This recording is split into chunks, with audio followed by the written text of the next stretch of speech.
Item ಯಾವುದೇ ಇರಲಿ try ಮಾಡಿ ಆಚಿ ಚಿಕನ್ ಮಸಾಲಾ. ಇನ್ನು ಶಿವಮೊಗ್ಗದ ಸಕ್ರೆಬೈಲು ಆನೆ ಬಿಡಾರಕ್ಕೂ ಕೂಡ ವಾರ್ ಬಿಸಿ ತಟ್ಟಿದೆ.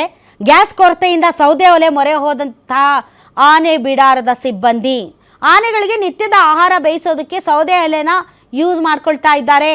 ಬಿಡಾರದ ಆನೆಗಳಿಗೆ ನಿತ್ಯ ಮುದ್ದೆ ತಯಾರಿಸಿ ಕೊಡಬೇಕು. 40 kg ರಾಗಿ, 60 kg ಹುರುಳಿ, 20 kg ಅಕ್ಕಿ ಬೇಯಿಸಿ ಮತ್ತು ಮುದ್ದೆ ತಯಾರಿ ಮಾಡಬೇಕಾಗಿರೋದ್ರಿಂದ ಗ್ಯಾಸ್ ಕೊರತೆ ಇರೋದ್ರಿಂದ ಸೌದೆ ಒಲೆಯಲ್ಲೇ ಈಗ ಮುದ್ದೆ ತಯಾರಿಯನ್ನು ಮಾಡ್ತಾ ಇದ್ದಾರೆ. ಪ್ರಸ್ತುತ 24 ಆನೆಗಳಿದ್ದಾವೆ ಶಿವಮೊಗ್ಗದ ಸಕ್ರೆಬೈಲು ಆನೆ ಬಿಡಾರದಲ್ಲಿ.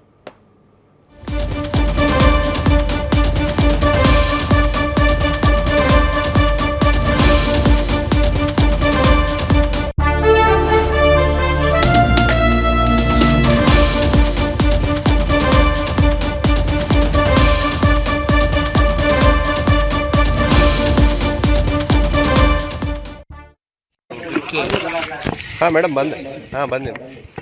ಎಸ್ ವೀಕ್ಷಕರೇ, ತಾವು ನೋಡ್ತಾ ಇರೋದು ಈಗ ಶಿವಮೊಗ್ಗದ ಸಕ್ರೆಬೈಲು ಆನೆ ಬಿಡಾರದಿಂದ ಬರ್ತಾ ಇರುವಂತಹ ದೃಶ್ಯಗಳು. ಅಲ್ಲಿ ಮುದ್ದೆ ತಿರುತ್ತಾ ಇರುವಂಥ ದೃಶ್ಯಗಳನ್ನು ತಾವು ನೋಡ್ತಾ ಇದ್ದೀರಿ.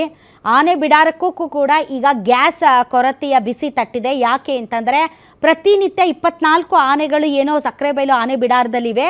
ಆ ಆನೆಗಳಿಗೆ ಮುದ್ದೆ ತಯಾರಿ ಆಗಿರಬಹುದು, ಹುರುಳಿ ಬೇಯಿಸೋದಾಗಿರ್ಬಹುದು, ಅಥವಾ ಅಕ್ಕಿ ಬೇಯಿಸೋದಾಗಿರ್ಬಹುದು, ಇವೆಲ್ಲವನ್ನು ಕೂಡ ಗ್ಯಾಸ್ನಲ್ಲಿ ಮಾಡ್ತಾಯಿದ್ರು.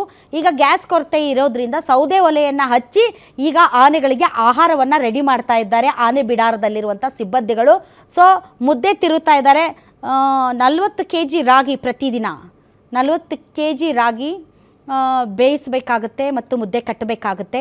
ಆ ಪ್ರಾಸೆಸ್ಸನ್ನು ಅವರು ಸೌದೆ ಒಲೆ ಮುಖಾಂತರ ಮಾಡ್ತಾ ಇದ್ದಾರೆ. ಹುರುಳಿ ಕೂಡ ಬೇಯಿಸ್ತಾ ಇದ್ದಾರೆ. ಆ ದೃಶ್ಯಗಳನ್ನು ತಾವು ನೋಡ್ತಾ ಇದ್ದೀವಿ.